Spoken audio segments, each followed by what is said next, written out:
야, 반갑습니다. 예, 이제 다시 또 내년 1차 늘상 게 반복되는 것 같은데 이번 1차는 좀 의미가 있는 1차였으면 좋겠습니다. 내년 1차 시험은 다 합격해서 꼭 나갔으면 좋겠습니다. 고맙다. 뭐 하나씩 다 해줘야 되고 그지? 애기네 애기. 다 눌러야 되고 금방 누르라고 했는데도 누르지도 않고. 그 꼭 합격해서 나가세요, 여러분. 안 된다는 생각이 조금이라도 있으면 좀 어렵지 않을까 싶습니다. 네, 이제 무의식과 뭐 의식이 있답니다. 너무 뭐 이렇게 추상적인 이야기일지 모르겠으나 그래도 꼭 된다는 생각을 꼭 마음에 품고 열심히 한번 해보세요. 그 현관에 한번 붙여보라 내가 설명할 때 했더니 붙여가지고 이제 합격 누구 누구 뭐 이런 거 있잖아요. 한번 해보시는 게 좋을 것 같은데 여러분 가능하면 하세요 그냥. 그 현관에 크게 뭐 그 좀 종이 큰 걸로 순경 뭐 25년 순경 누구 누구 누구 붙여놓고 아침에 나갈 때도 한번 보고 그 이제 결심 한번 잡아보고 저녁에 들어올 때 얼마만큼 여러분이 했는지도 한번 생각해보고 그렇게 매일매일 그렇게 꾸준히 하다 보면 어느 순간 또 좋은 결과가 있지 않겠어요? 그런데 이제 내일을 책임진다는 그런 의미로 한번 해보세요. 이제 한번 해보세요. 한번 해주라 정말. 한번 해봐라. 한번 해봐라. 해봐라. 해보고 합격만 늘상 생각하면서 한번 해보세요. 그리고 제가 밴드에 좀 장구하게 글을 썼더니 너무 길어서 중간에 보다가 안 봤대요. 이 새끼 어디 갔노 이 새끼. 내가 얼마나 좋아하는 새끼인데. 그러지 말고 내가 밴드에 그 테마부터 시작해서 어떻게 공부를 좀 했으면 좋겠다. 그냥 요 테마가 어떻게 그 다음에 알짜고 연결되고 어떻게 동영으로 연결되고 여러분 항상 마지막에 가면은 알짜를 정리해야 되는지 우리 진도별 있죠. 그 다음 아니면 테마책을 정리해야 되는지 기출을 봐야 되는지 뭘 봐야 되냐 뭐 이런 질문을 하거든요. 그에 대한 답도 내가 미리 다 해두었거든요. 나중에 안 하고 나중에 뒤에 가서 뭐 이야기를 합니다.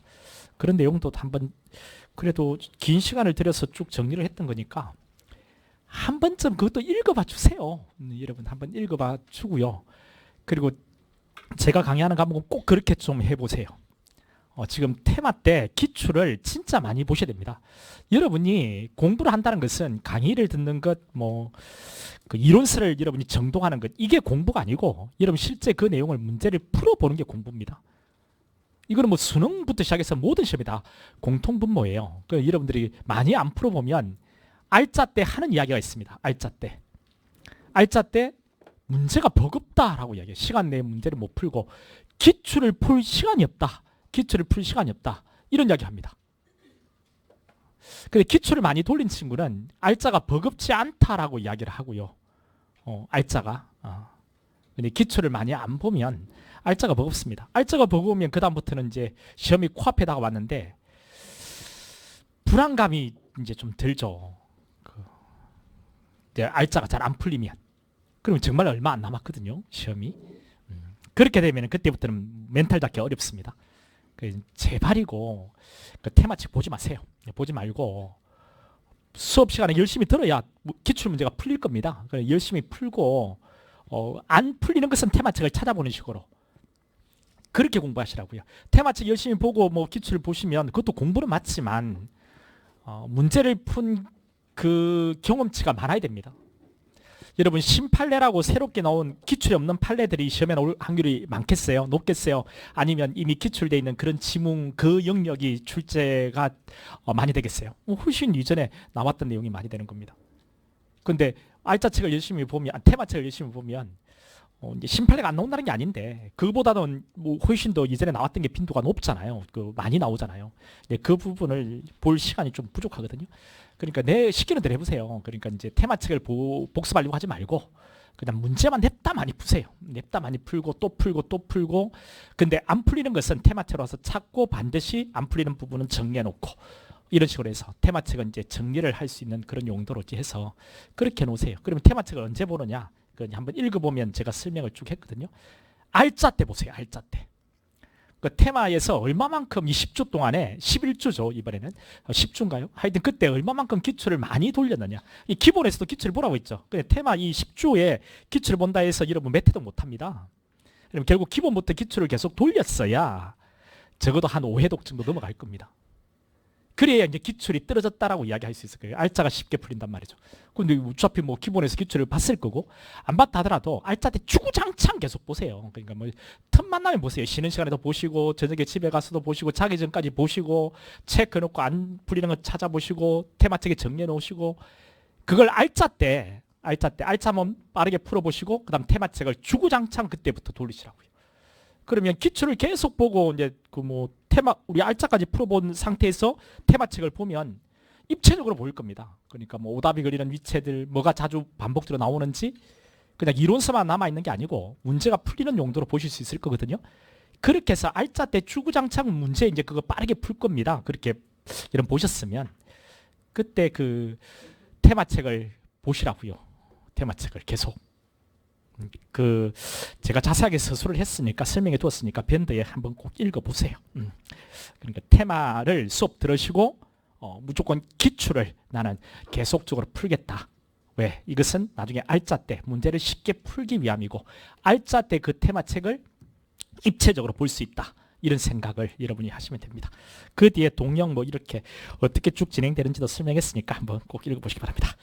그럼 이제 들어가죠. 자, 오늘은 그 참고인 조사까지 우리 수사 처음부터 시작해서 참고인 조사까지 보는 걸로 계획이 잡혀 있으니까 좀 쉬운 주제가 많죠 오늘은. 그래서 쉬운 주제라 하더라도 뭐 출제가 뭐 반드시 되는 내용이고 하니까 빠르게 보겠습니다.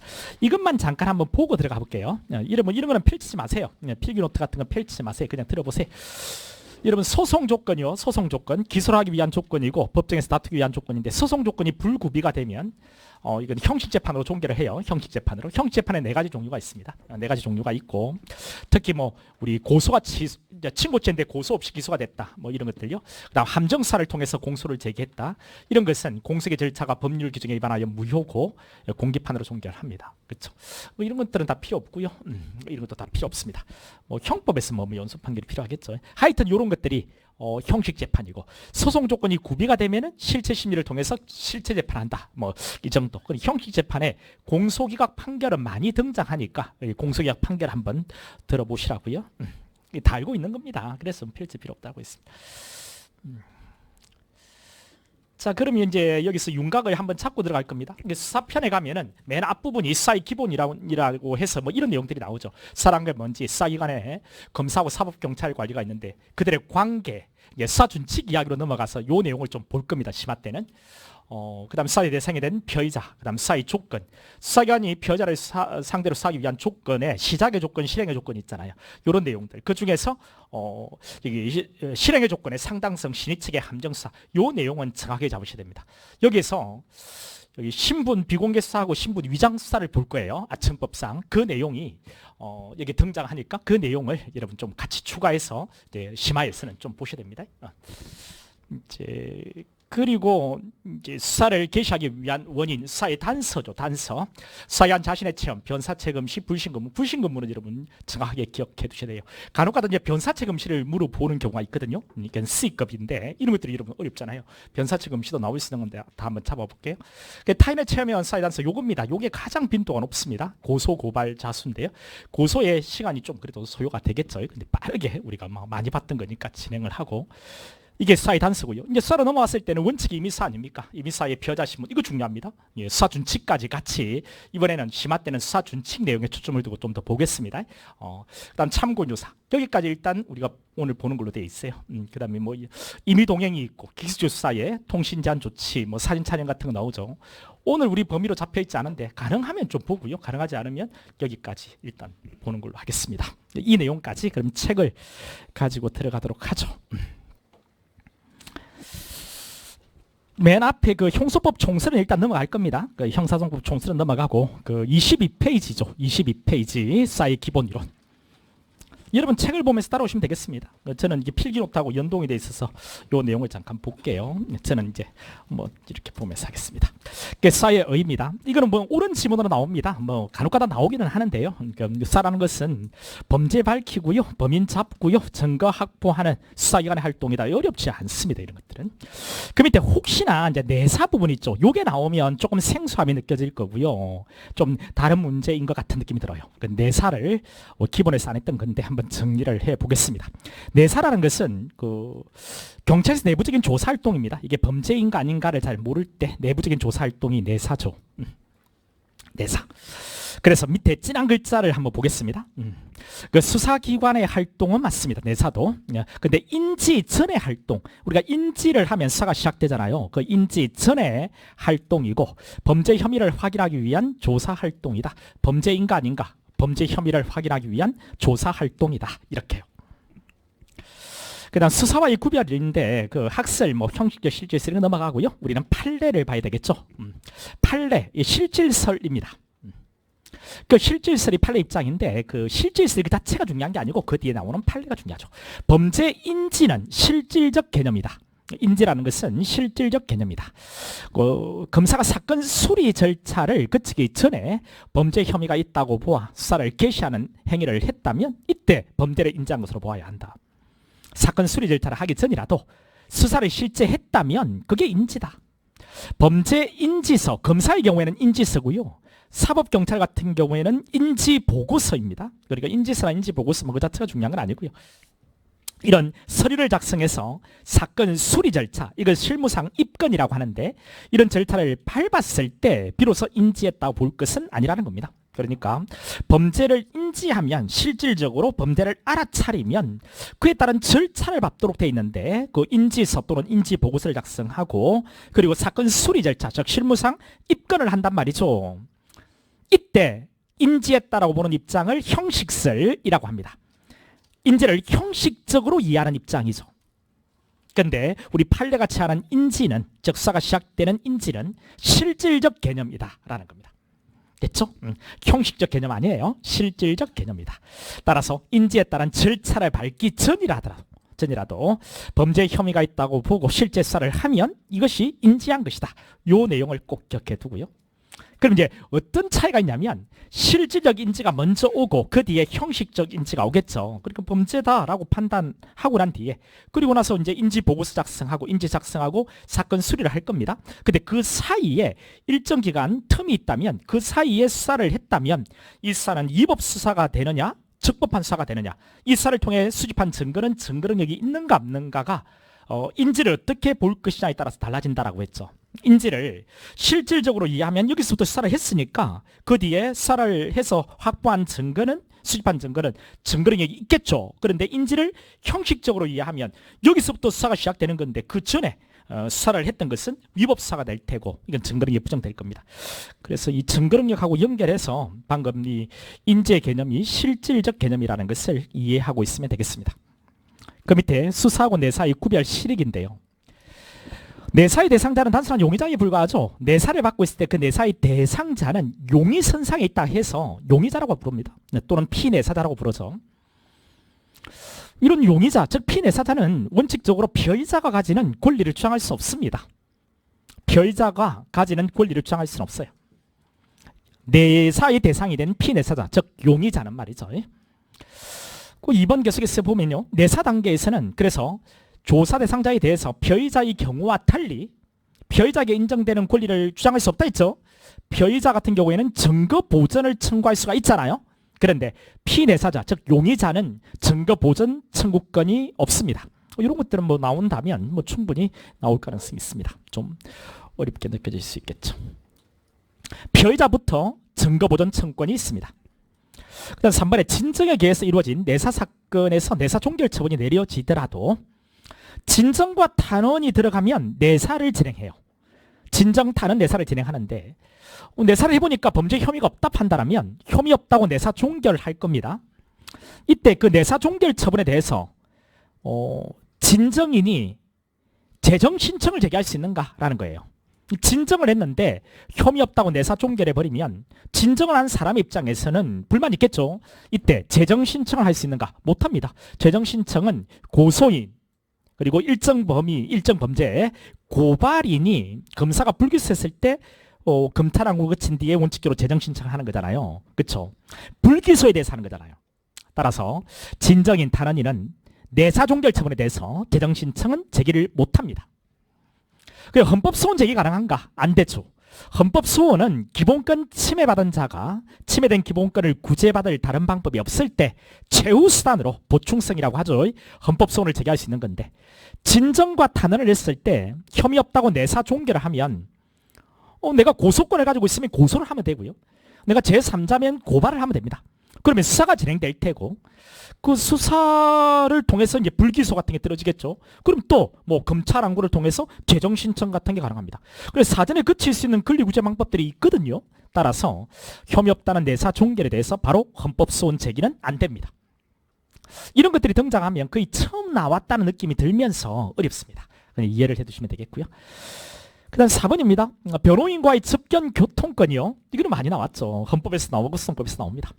접견교통권은 피내사자의 인권 보장과 방어 준비를 위해 필수 불가결한 권리다. 피내사자 인권 보장과 방어 준비, 접견교통권 말이죠. 따라서 임의동행 형식으로 연행된 피내사자의 접견교통권 제한할 수 없다고 해요. 그러니까 접견교통권은 피내사자에게도 인정돼요. 위에는 뭐 다 안 된다 이렇게 가다가 접견교통권은 피내사자에게도 인정된다. 임의동행 형식으로 연행된 피해자뿐만 아니라 심지어 피내사자도 접견교통권이 인정된다는 거 기억해 두셔야 됩니다. 자, 이 정도 하면 내사가 만약에 출제되면 맞출 수 있을 거예요. 보충에 수사에 해당하지 않는 활동들이 있습니다. 수사 개시 이전의 활동인 내사, 이건 수사가 아니죠. 변사자 금시 불신 검문도 당연히 수사가 아닙니다. 이거는 수사의 단서이죠. 그 사인의 현행범인 체포가 수사냐라는 겁니다. 수사는 수사기관의 활동이잖아요. 근데 사인이 수사기관은 아니죠. 따라서 사인의 현행범인 체포는 수사가 아닙니다. 수사기관의 활동이 수사잖아요. 그런데 사인은 수사기관이 아니니까요.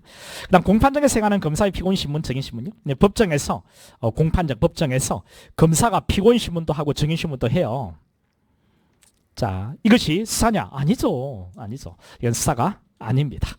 증거조사입니다. 증거조사. 피고인도 자기 사건에 자기가 증거가 될 수 있어요. 피고인의 진술이 증거로 쓰이거든요.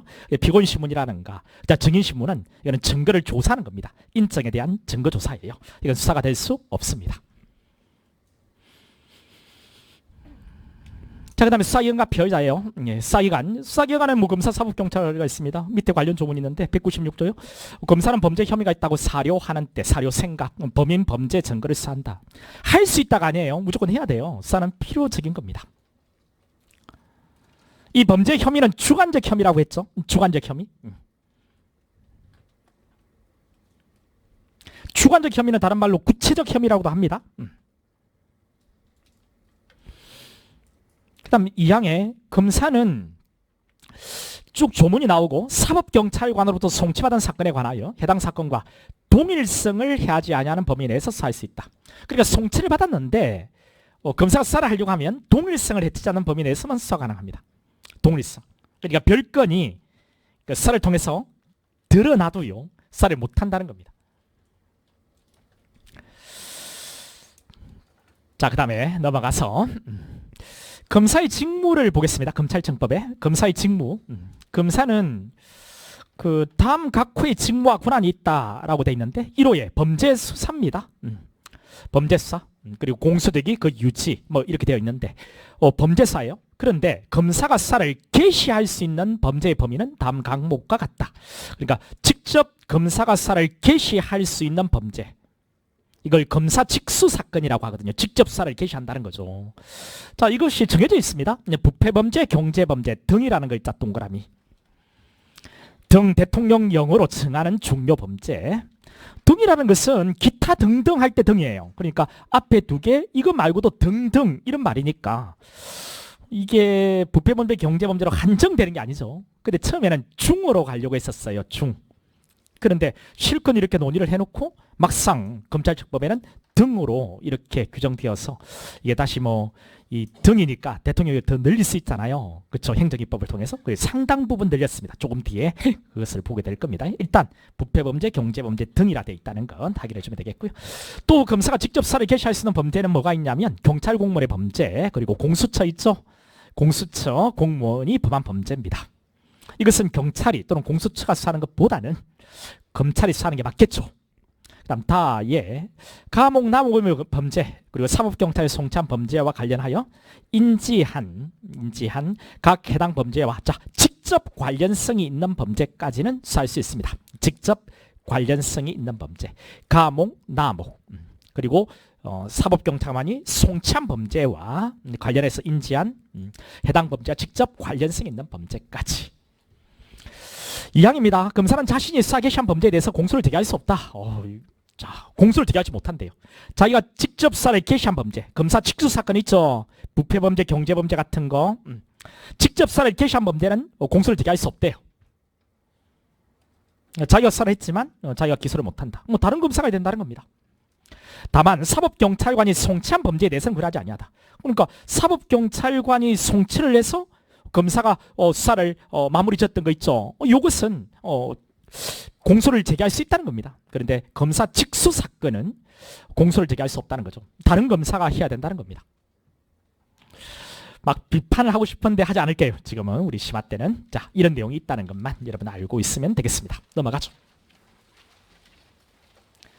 넘어가면 그 죄라는 글자가 잘못 들어가 있습니다. 그 뭐 왜 이게 들어가는지 모르겠어요. 예. 검사의 수사 개시 범죄 범위에 관한 규정인데 여러분 앞번에 부패범죄, 경제범죄 등 대통령령으로 정하는 중요범죄라고 했잖아요. 그 대통령령으로 정하라는 거잖아요. 중요범죄를. 그래서 대통령령에 규정될 수밖에 없겠죠. 이게 대통령령입니다. 그게 부패범죄 그리고 경제범죄 이렇게 쭉 나와 있죠. 엄청나게 이렇게 많이 늘렸다는 겁니다. 이걸 암기할 필요는 없을 것 같아요. 일단 넘어갈게요. 자, 그 다음 197조. 그 대통령령에 이런 것들이 들어왔다는 거. 그리고 한번 뭐 쉬익 한번 훑고 그냥 넘어가면 되겠습니다. 그 범죄를 구체적으로 암기할 필요까지는 없고요. 그 다음 사법경찰관리입니다. 경무관 총경 경정 경감 경인데요. 여기 뒤에 경사가 들어오는 이런 출제가 있었습니다. 경위부터 사법경찰관입니다. 범죄 혐의가 있다고 사료하는 때 범인 범죄 증거를 수사한다 라고 되어 있죠. 할 수 있다 이렇게 가면 안 됩니다. 수사는 필요적인 거예요. 반드시 해야 되는 겁니다. 아직은 나오지 않았지만 혹 나오면 여러분 놓치기 쉬워요. 근데 아무 의미 없는 것을 제가 뭐 한다, 하야 한다, 할 수 있다 이렇게 바꾸는 게 아니고 학자들이 이제 쭉 이야기하는 것 중에서 제가 한번 필요한 것은 이렇게 이야기해 주는 겁니다. 이건 수사할 수 있는 게 아니고 수사는 필요적인 거니까 수사를 해야 되는 겁니다. 그런 주장을 학자들이 교과서에서 하니까 제가 한번 이야기해 본 거예요. 그 밑에 2항에 경사경장 순경은 사법경찰리로서 수사를 보조해야 한다라고 되어 있습니다. 여기 경사가 사법경찰이라는 것 이건 너무 당연한 건데 이거 물어본 적 있어요? 조심하시기 바랍니다. 사법경찰리로서 수사를 보조하라 이렇게 돼 있어요. 제가 근데 아침 모의고사예요. 이 경사 있죠. 이 경사를 여기 경사를 집어넣지 않고 여기다 경사를 한번 집어넣어봤습니다. 그러니까 엄청나게 오답률이 높은 거예요. 별로 안 웃깁니까? 난 웃기구만. 여러분 웃기잖아요. 여러분이 웃기잖아요. 맨 뒤에 들어가 있으면 맞추고 그 중간에 집어넣으면 틀리고 하면 웃기는 일이잖아요. 한번 해볼게. 한다 했는데도 정답이 낮으면 이거 테마특강 다 취소 함부로 하세요. 자, 검찰청 직원입니다. 검찰청 직원. 우리 검사실에 배속되어서 우리 드라마 같은 거 보면 그 수사를 하는 그런 검찰청 직원 있죠. 검찰청 직원으로서 사법경찰관이 직무를 행하는 자와 그 직무의 범위는 법률로 정한다. 사법경찰관의 직무를 행하는 검찰청 직원이요. 검사실에 배속되어 있는 검찰청 직원 말이죠. 근데 사법경찰관의 직무를 행하는 누구냐면 7급부터예요. 7급부터 4급까지. 검사는 아니고 검찰 사무직 합격한 검찰직 공무원들 말이죠. 7급부터가 사법경찰관의 직무를 행하는 검찰직 직원이에요. 7급부터. 이래는 검사의 지휘를 받아 수사하여야 한다. 이 검사의 지휘를 받습니다. 그렇겠죠. 사법경찰 리어의 직무를 행하는 검찰청 직원이요. 8급과 7급입니다. 아니 8급과 9급이요. 우리 검찰 사무직 9급 그리고 8급 이네들 말하는 겁니다. 검사 또는 사법경찰관의 직무를 행하는 검찰인 직원의 수사를 보조한다. 사법경찰 리어의 직무를 행하는 검찰청 직원 8급하고 9급은요. 수사를 보조토록 되어 있습니다. 우리 조금 전에 순경, 경장, 경사 사법경찰이고 수사를 보조토록 되어 있죠? 마찬가지예요. 검찰청 직원은 8급과 9급 이네들. 그다음 사항에 사법경찰 이거는 뭐 된 것 같고요.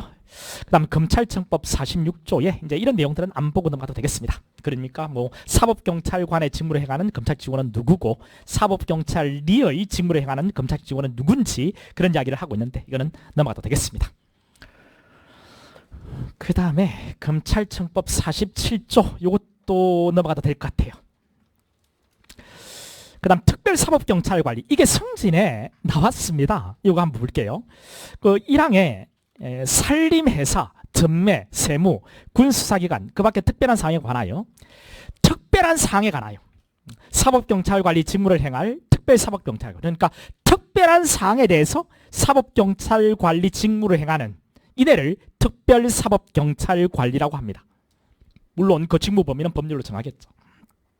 특별한 지역이라든가 특별한 사항에 대해서만 수사 권한을 가지고 있는 이런 수사기관을 특별사법경찰관리라고 해요. 근데 그 밑에 2항에 특별사법경찰관은 모든 수사, 검사의 지휘를 받는다라고 돼 있죠. 검사의 지휘를 받습니다. 여전히 특별사법경찰관리는. 일반 사법경찰관리는요. 협력관계로 바뀌었죠. 여러분 뒤에 나올 건데 이건 다 알고 있는 거잖아요. 협력관계. 그런데 특별사법경찰관리는 여전히 지휘감독관계예요. 이게 성질에 나온 적이 있습니다. 경찰 성질에. 우리 시험에도 충분히 가능성이 있습니다. 특별사법경찰관은 범죄 혐의가 있다고 인식하는 때 범인 범죄 증거에 관해서 수사를 개시 진행해야 되고요. 특별사법경찰리는 8급과 9급 이야기하는 겁니다. 검사 지휘가 있을 때 우리 특별사법경찰관리 그러니까 관관리 합해서 관리는 검사의 지휘가 있을 때 이에 따라야 한다. 지휘감독관계라고 했죠. 검사 지휘에 관한 구책사항은 법무부령 밑줄 법무부령입니다. 이 대통령령 이렇게 가면 틀려요. 여러분 뭐 작정하고 틀리게 한번 만들어 보겠다 하면은 법무부령을 대통령령으로 바꿀 수가 있습니다. 이것들이 논의를 그쳤던 거거든요. 막 지네들이 옥신각신하면서 일반 사법경찰관리도 법무부령으로 하려고 했었어요. 근데 경찰이 안 돼! 이렇게 이야기하니까 이것을 결국 대통령령으로 바꿨거든요. 상당히 이제 논의가 있었던 거라 오답을 걸만한 이런 틀리게 만들려고 하면 걸만한 위치거든요. 얘는 법무부령입니다. 일반 사법경찰 같은 경우에 그 지휘에 관한 그 협력에 관한 그런 내용들 수사 준칙에 관한 내용은 대통령령으로 하잖아요. 근데 특별사법경찰관리는 여전히 법무부령이에요. 지휘가 있으면 따라야 되고 지휘 감독 관계고요. 자 5항에 특별사법경찰관은 범죄를 사한 때 지체 없이 검사의 사건을 송치되고 관계서류 점검으로 송부토록 되어 있습니다. 나머지는 넘어가도 되겠습니다. 지휘 감독 관계라는 것을 기억해두면 되겠습니다. 조문을 쭉 봤으니까 한번 가볍게만 좀 볼게요. 검사 권한 쭉 나오죠. 우리가 금방 봤던 거니까 넘어가고. 자 2번도 동일성 해치 않는 범위 내에서 수사를 할 수 있다는 것도 됐고. 그리고 3번인데 좀 뒤에 나옵니다. 검사하고 사법경찰관은 서로 협력관계입니다. 협력해야 한다. 특별사법경찰관리의 경우에는 지휘감독관계입니다. 근데 일반 사법경찰관리의 경우에는 협력관계라는 거죠. 그 다음 직무권한 범죄 수사 공수적이 유지인데 검사가 수사를 개시할 수 있는 범죄의 범위는 기억, 니언 그리고 디급판 됐죠? 그 다음 3번에 검사 자신이 수사 개시한 범죄에 대해서 공소를 제기할 수 없게끔 하고 있고요. 사법경찰이 송치한 범죄에 대해서는 공소를 제기할 수가 있습니다. 그 다음 사법경찰관리 일반인데 일반 포괄적 수사 권한을 갖고 있는 거죠. 담당하는 범죄 수사 대상에는 제한이 없습니다. 일반은. 검사 직수 사건도 당연히 경찰이 수사할 수 있는 겁니다. 그 사법경찰관, 그 사법경찰리 뭐 이런 것들은 된 것 같아요. 거기서 뭐 검찰청법 내용은 뭐 참고로만 하고 경위, 경사 뭐 이런 것들 한번 경사가 사법경찰이라는 건 나온 적이 있다 했죠. 특별사법경찰관리란 지역적 사항적으로 제한되어 있는 수사기관이라고 했고요. 자 넘어가서 준수사항. 이건 뭐 당연합니다. 그 칠한 글자 다른 사건 수사를 통해서 확보된 증거 또는 자료를 내세워서 관련 없는 사건에 대한 자백이나 진술을 강요해서는 당연히 아니 되겠죠. 이런 것들은 뭐 안 본다고 해서 틀리지는 않을 겁니다. 근데 물어봅니다. 이런 것은 그냥 한 번쯤 물어봐요. 그다음 사법경찰관 사무취급이 나옵니다. 근데 사법경찰리는 수사를 보조토록 되어 있죠. 그러면 보조만 할 수 있고 직접 수사를 못하는가 이런 문제가 있죠. 가능합니다. 사법경찰관 사무취급 지휘에서 수사가 가능해요. 그 이야기가 밑에 나오죠. 예, 조세 증거능력은요, 당연히 뭐 있습니다. 왜? 사법경찰관의 사무직업 지위에서 수사를 하는 거니까. 사법경찰리가 상사의 지위를 받고 말이죠. 상관의 지위를 받고 수사 명령을 받고 수사를 하는 거니까. 이 권한이 없는 자에 의해 작성된 조서라고 볼 수는 없는 거죠. 증거능력이 인정된다라는 겁니다. 위수정은 아니라는 거죠. 순경, 경장, 경사 말이죠. 그 다음 수사기관에 직무관할 구역이 있는데요. 직무관할 구역이 있죠. 대구 형사는 대구에서 하고, 서울은 서울에서 해야 될 거 아니에요. 부산은 부산에서 하고. 근데 관할 구역을 벗어나서 당연히 가능하겠죠. 근데 보고는 해야 된다는 건, 그 보고라는 글자가 두 번째 줄 맨 뒤에 나옵니다. 보고만 한번 체크하고 넘어가죠. 긴급을 요할 때는 사후 보고할 수 있다. 그런 이야기가 맨 마지막에 나옵니다. 그 다음 검사하고 사법경찰관리의 관계인데, 이거는 협력관계죠. 그 1항의 맨 뒤에 협력 동그라미, 협력해야 한다. 지휘감독관계 아닙니다. 특별히 지휘감독관계예요. 일반은 협력관계입니다. 그리고 준수해야 하는 일반적 수사 준칙에 대해서는 대통령령이죠. 밑줄. 법무부령 아닙니다. 이걸 여러분 작정하고 틀리게 내려고 하면 법무부령 이렇게 바꿀 수가 있어요. 처음에는 법무부령으로 하려고 했는데 그 경찰에 어떤 반대가 있었고, 왜? 검찰이 법무부에 속돼 있잖아요. 그래서 안 된다는 겁니다. 경찰은 행안부죠. 그래서 이건 결국은 대통령령으로 가자. 경찰의 입장을 대통령령으로 가야만 어느 정도 대변이 되겠죠. 그래 대통령령입니다. 그런데 앞으로 특별은 법무부령이었죠. 지휘에 관한 내용은 법무부령. 왜? 어차피 검사가 지휘를 하고 지휘 감독 관계니까 검찰에 속돼 있는 법무부령으로 하면 되겠죠. 이제 두 개를 비교해서 한번 정리를 해보세요. 자, 보안수사 요구입니다. 검사는 다음 각호의 어느 하나에 해당하는 경우에 자, 협력 관계인데 우리 검사가 사경관에게 보안수사를 요구할 수 있다는 거죠. 보안수사. 1호에 그 송치 사건의 공소기 여부를 결정, 또 공소를 제기했을 때 이 제기한 공소를 계속 유지할 것인지 취소가 가능하거든요. 공소 제기한 것을 그 유지할 것인지 필요한 경우가 있을 때 그 보안 수사를 요구할 수 있다는 겁니다. 2호에 사법경찰관이 신청한 영장 그 청구 여부 결정에 관해서 필요한 경우에 보안수사를 요구할 수가 있습니다. 보안수사 요구할 수 있는 경우 1호, 2호 두 가지를 암기해 두세요. 어느 하나의 경우에 한해서 라고 하면 틀리겠죠. 자, 1호, 2호 이 경우에 보안수사를 요구할 수 있다. 사경관은 지체 없이 이를 이행하고 그 결과를 검사에게 통보해야 하고요. 사망을 한번 읽어보세요. 직무 배제, 징계를 요구할 수 있습니다. 보안수사 요구에 따르지 않는다면 직무 배제, 징계 요구. 직무 배제도 되고 징계 요구도 됩니다. 이것도 좀 구체적으로 직무 배제 체크, 징계 요구 체크. 밑에 시정 조치 요구하고 좀 다른 측면이 있거든요. 좀 이따 볼게요.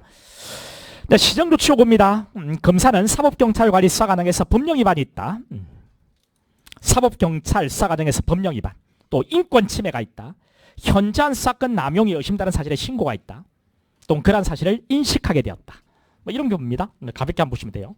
사법경찰관의 사건 기록 등본의 송부를 요구할 수 있다. 사건 기록 등본 송부 요구 밑줄. 일단 사건 기록 등본 송부를 먼저 요구합니다. 사건 기록을 봐야 될 테니까 정말 법령 위반이 있는지 인권 침해가 있는지 확인을 해야 되죠. 사건 기록 등본 송부를 요구하고, 그러면 2항에 사경관은 지체 없이 검사에게 사건 기록 등본을 송부를 합니다.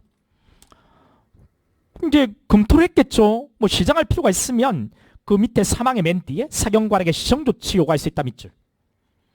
시정조치를 요구할 수 있고요. 그 다음 4항에 시정조치 요구가 있을 때 정당한 이유가 없으면 지체 없이 이를 이행하고 그 결과를 검사에게 통보해야 되고요. 5항입니다. 시정조치 요구가 정당한 이유 없이 이행되지 않았다고 인정되는 경우 송치할 것을 요구할 수 있다 밑줄. 사건 송치할 것을 요구할 수가 있어요. 이때 사경관은 송치를 무조건 해야 돼요.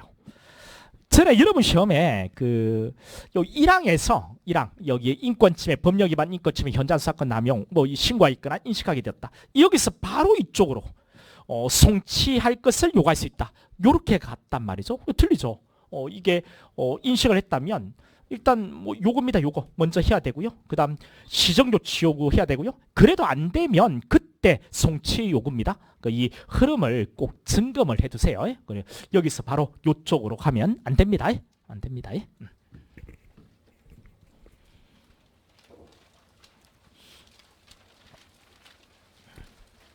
그 7항에 그 해당 사법경이 징계를 요구할 수 있다 뭐 이렇게 되어 있고요. 뭐 넘어가 되겠습니다. 이제 8항에 사법경찰관은 별다른 신문하기 전에 수사 과정에서 법령 위반, 인권 침해, 현장 수사권 남용이 있는 경우에 검사에게 구제 신청할 수 있음을 피해자에게 알려야 한다. 요 내용은 한 번쯤 나올 때가 됐습니다. 여러분 일이니까요. 그 사법경찰관 일이니까. 피해자를 신문하기 전에 이것을 알려주라는 겁니다. 구제를 해야 돼요. 그 다음 사회 경합입니다. 경합. 이거 중요하죠. 우리 조금 전에 했던 거 다 중요합니다. 사회 경합. 검사는 사법경찰관과 동일한 범죄 사실을 수사하게 된 때, 그러니까 지금 우리 협력관계 이것을 가지고 조금 더 내용을 보고 있는 겁니다. 지금 우리가 사법경찰관과 동일한 범죄를 수사하게 된 때, 뭐 동일한 범죄 수사가 가능하죠. 검사 직수 사건 있잖아요. 이거는 검사가 직접 수사를 개시하니까 사경은 개시를 못하는 게 아니에요. 사경은 모든 범죄를 수사를 직접 개시할 수가 있는 겁니다. 부패범죄, 경제범죄도. 이건 근데 검사도 직수 사건이잖아요. 이렇게 하면 경합이 일어나요. 사경관에게 사건 송치할 것을 요구할 수 있다는 겁니다. 경합에서 검사가 이기는 거죠. 그런데 2항이 중요하죠. 1항의 요구를 받은 사법경찰관은 지체 없이 검사에게 사건을 송치를 해야 되는데 송치하지 않고 계속 수사를 할 수 있는 경우가 있다는 겁니다. 경합이 일어나는 경우도 있다는 거죠. 어떤 거냐면 검사가 영장을 청구하기 전에, 여기다 밑줄에 두세요. 아직은 오답을 걸지 않았는데 영장을 청구하기 전입니다.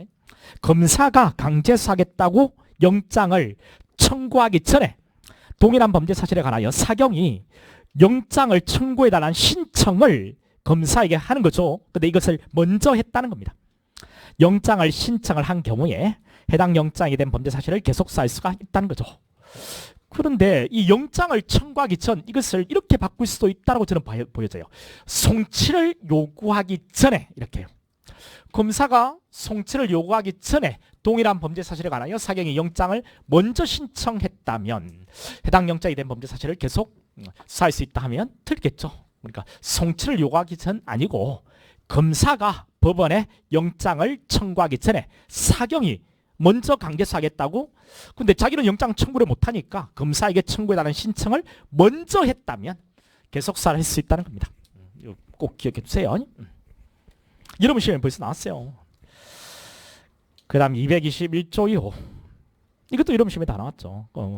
사법경찰관이 신청한 영장 청구 여부에 대한 심의예요. 검사가 사법경찰관이 신청한 영장을 정당한 유 없이 판사에게 청구하지 않은 경우에 고등검찰청에 영장 청구 여부에 대한 심의를 신청할 수 있다. 고등검찰청입니다.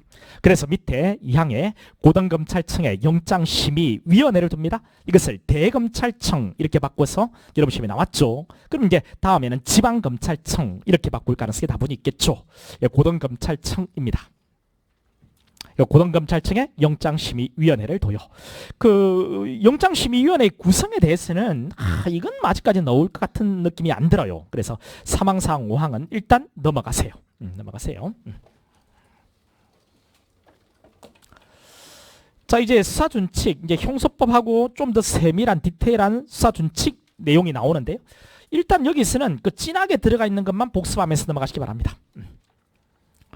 검사하고 사법경찰관리의 관계인데 우리 뭐 다 했던 거니까요. 협력관계고 지휘에 관한 그 준수에 대한 수사준칙에 관한 내용은 대통령령으로 정한다고 했고요. 법무부령이 아니고요. 지휘감독관계가 아니고요. 협력관계라는 건. 그 밑에 이제 수사준칙이 있습니다. 협력해야 되고요. 그래서 관련 자료를 서로 요청할 수가 있고요. 넘어갈게요. 그 밑에. 중요 사건의 협력 절차가 수사준칙에 나옵니다. 중요 사건의 경우에 송치 전에 수사상 증거 수집의 대상, 법령 적용, 범죄 수익 환수를 위한 조치 등에 관해서 상호 의견 제시 교환할 것을 요청할 수 있고 그 요청에 응해야 한다. 중요 사건의 경우에. 이거 한번 읽어주세요. 아직은 나온 적이 없습니다.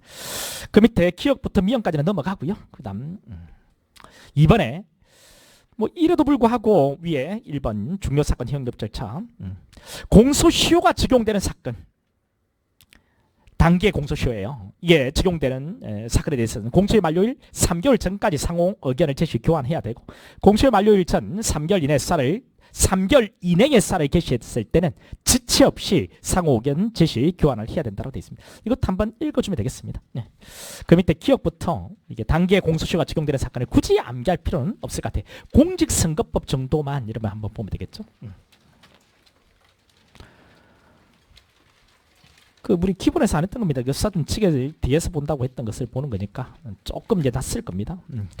검사하고 사법경찰관의 협의에 관한 내용인데요. 그 검사하고 사법경찰관은 수사 그리고 사건 송치 송부 이견 조정 협력이 필요할 수 있겠죠. 그리고 협의를 서로 요청할 수 있습니다. 협력 관계니까요. 그 특별한 사정이 없으면 상대방의 협의 요청에 응하도록 되어 있고 이런 걸 가볍게 한 번만 읽어보세요. 이에 따라 협의에도 불구하고 이견이 해소되지 않았다. 그러면 이견이 해소가 안 되면 해당 검사가 소속된 검찰청의 장과 해당 사법경찰관이 소속된 경찰관서의 장의 협의에 따른다. 이 내용은 암기를 해두세요.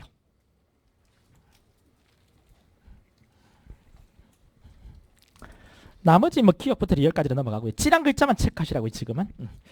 그 수사기관과 협의해 이건 넘어가도 되겠습니다. 그리고 보안수사 요구 있죠. 보안수사 요구. 일단 우리 수송법에 보안수사를 요구할 수 있는 경우는 기억과 니은 두 가지 이거는 암기를 하셔야 되고요. 이에 관한 절차 있죠. 절차가 그 다음 페이지에 이제 수사 준칙에 나옵니다. 보안수사를 요구할 수 있는 경우는 두 가지였죠. 이에 관한 이제 세밀한 절차가 수사 준칙에 있는데 엄청 중요한 게 있습니다. 지금 이 찌란 글자 있죠. 이게 아직 안 나왔는데 저는 나온다고 봐요. 이게 실제 문제지 물어볼 수밖에 없거든요. 이전에는 보안수사를 요구를 하는 게 원칙이었습니다. 그런데 보안수사를 요구한다는 것 그 자체가 좀 이상합니다. 시간이 오래 걸려요. 보안수사를 요구했더니 감감무소식이에요. 그래서 이래서는 안 되겠다는 겁니다. 그래서 검사가 직접 보안수사를 할 수 있게끔 또 원칙은 검사가 직접 보안수사를 하는 것을 원칙으로 하는 내용들도 있고 그래서 보안수사를 분담하는 식으로 바꿨습니다. 이 내용은 되게 중요합니다. 1번에 검사는 사법경찰관으로부터 송치받은 사건에 대해서 보안수사가 필요하다고 인정하는 경우에 자 직접 보안수사를 하거나 사경관에게 보안수사를 요구할 수 있다. 이거는 꼭 기억해 두셔야 됩니다.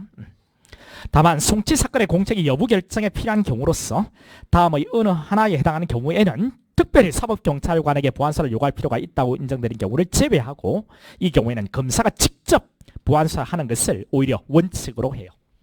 일단 보안수사는 이전에는 사경이 보안수사하는 것을 원칙이었는데 지금 보안수사를 분담하고 있고요. 검사가 해도 되고 사경에게 보안수사를 요구하는 것도 가능하고 그런데 검사가 직접 보안수사하는 것을 원칙으로 하는 것도 있고 이 정도.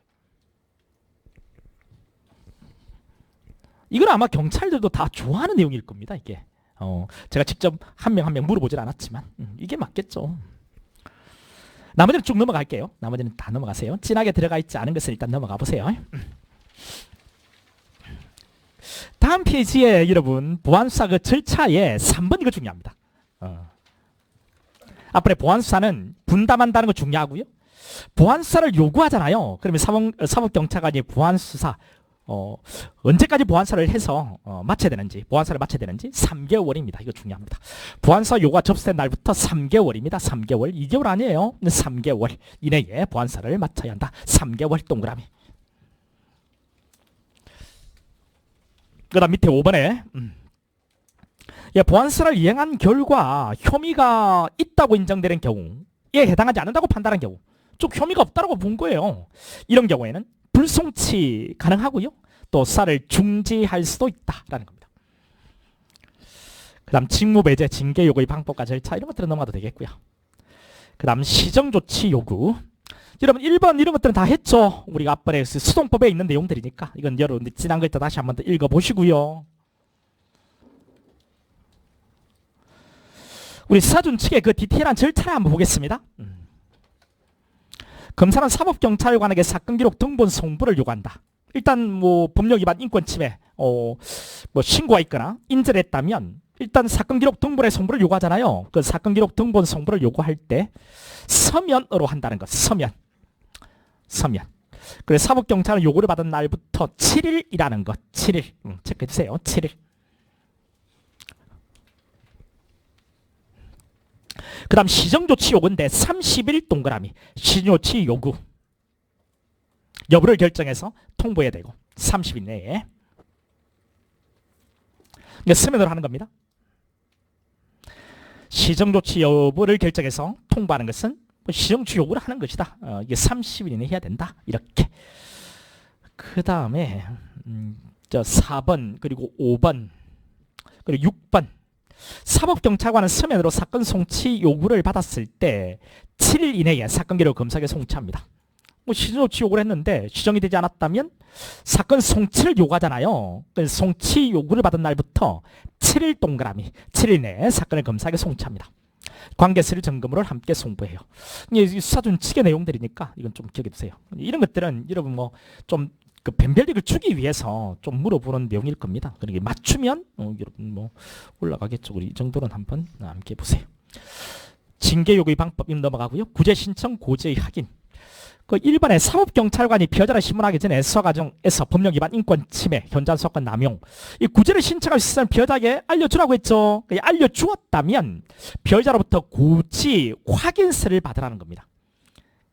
고지했다는 것을 확인서를 받으라는 거죠. 사건 기록을 편찬한다. 뭐 이런 것들이 있다 보니까 작성해야 될 게 너무 많대요. 실제로 현직에 있는 형사들 물어보니까.